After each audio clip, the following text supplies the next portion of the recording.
Narcissist अचानक पूजा पाठ क्यों शुरू करते हैं? उनका असली मकसद क्या होता है? ऐसा सवाल हमारे एक सब्सक्राइबर ने पूछा है। तो चलिए फिर देखते हैं इनसे पूछे गए सवाल का जवाब हम आज के इस वीडियो में। क्या आपने कभी देखा है कि कोई नार्सिसिस्टिक व्यक्ति जो पहले बेहद घमंडी था, कंट्रोल करने वाला था या भावनात्मक रूप से चोट पहुंचाने वाला था, अब वो अचानक धार्मिक बन गया है।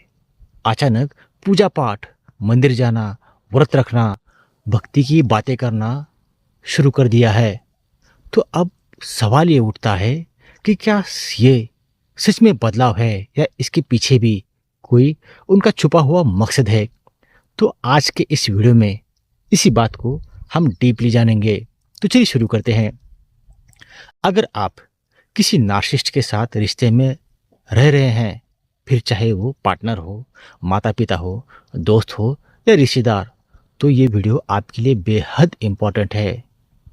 वीडियो को अंत तक ज़रूर देखें, क्योंकि आखिर में मैं बताऊंगा कि असली बदलाव और नकली धार्मिकता में क्या फ़र्क होता है। तो सबसे पहले हम ये जानते हैं कि नार्सिसिस्टिक कौन होता है। तो नार्सिसिस्टिक व्यक्ति वो होता है जिसे अत्यधिक प्रशंसा चाहिए होती है, हमेशा खुद को सही साबित करना होता है, दूसरों पर नियंत्रण रखना उसे पसंद होता है, गलती मानने में दिक्कत होती है और एम्पैथी यानी सहानुभूति की उनके अंदर बेहद कमी होती है। अब याद रखिए, नार्सिसिस्ट का सबसे बड़ा डर क्या होता है?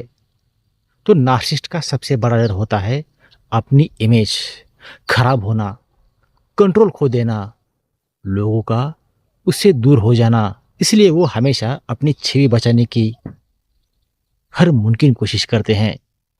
अब आते हैं मेन सवाल पर कि नार्सिसिस्ट अचानक पूजा पाठ क्यों शुरू कर देते हैं, अचानक क्यों धार्मिक बन जाते हैं। तो इसके पीछे कुछ रीजंस है। जैसे नंबर 1, इमेज सुधारने के लिए। जब लोगों को उनकी असली सच्चाई पता चलने लगती है तो वह खुद को धार्मिक, संस्कारी, भगवान का भक्त दिखाने लगते हैं, क्योंकि समाज में धार्मिक व्यक्ति को अच्छा माना जाता है। वो सोचता है अगर मैं पूजा करूंगा तो लोग मुझे गलत नहीं कहेंगे। नंबर 2, विक्टिम कार्ड खेलने के लिए।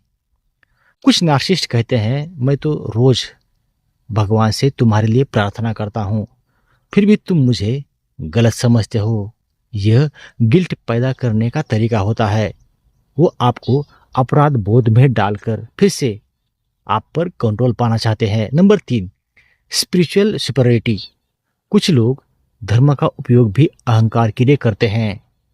वे कहते हैं मैं तुमसे ज़्यादा आध्यात्मिक हूँ, तुम्हारी सोच नकारात्मक है, भगवान सब देख रहा है। लेकिन ये सबटल कंट्रोल होता है। Number 4, fear based religion shift.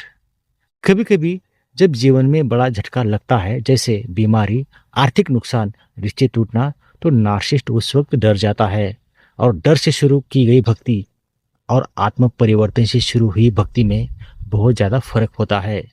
अब हम जानते हैं कैसे पहचाने कि यह बदलाव असली है या सिर्फ दिखावा।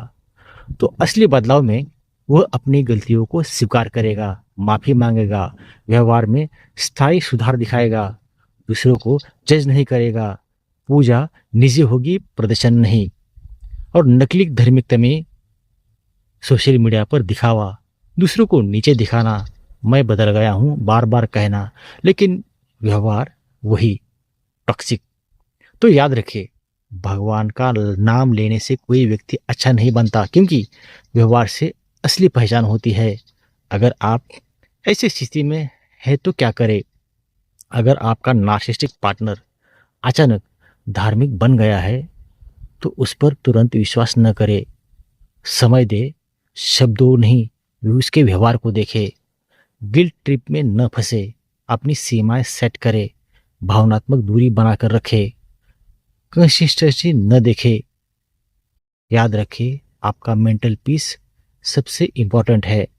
कभी कभी लोग सच में टूटने के बाद बदलते हैं, लेकिन सच्ची आध्यात्मिकता में विनम्रता होती है, करुणा होती है, दूसरों को सम्मान मिलता है। अगर भक्ति से अहंकार बढ़े तो वह आध्यात्मिकता नहीं, सिर्फ नया मुखौटा होता है।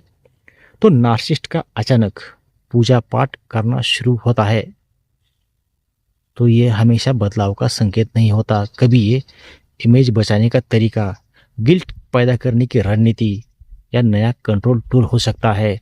लेकिन हर केस अलग होती है। आपका काम है भावनाओं से नहीं, समझदारी से देखना। तो आज का वीडियो यहीं पर ख़त्म हो जाता है। अगर आप किसी नार्सिसिस्टिक रिलेशनशिप में फंसे हैं और वहाँ से बाहर निकलना चाहते हैं तो बाहर निकलने में मैं आपकी 100% हेल्प करूँगा, जिसके लिए डिस्क्रिप्शन बॉक्स में मैंने अपना पर्सनल व्हाट्सअप नंबर दिया है, उस पर आप लोग मुझे कॉन्टैक्ट कर सकते हैं। वीडियो देखने के लिए और अपना कीमती समय देने के लिए आप सभी लोगों का दिल से धन्यवाद। Thank you.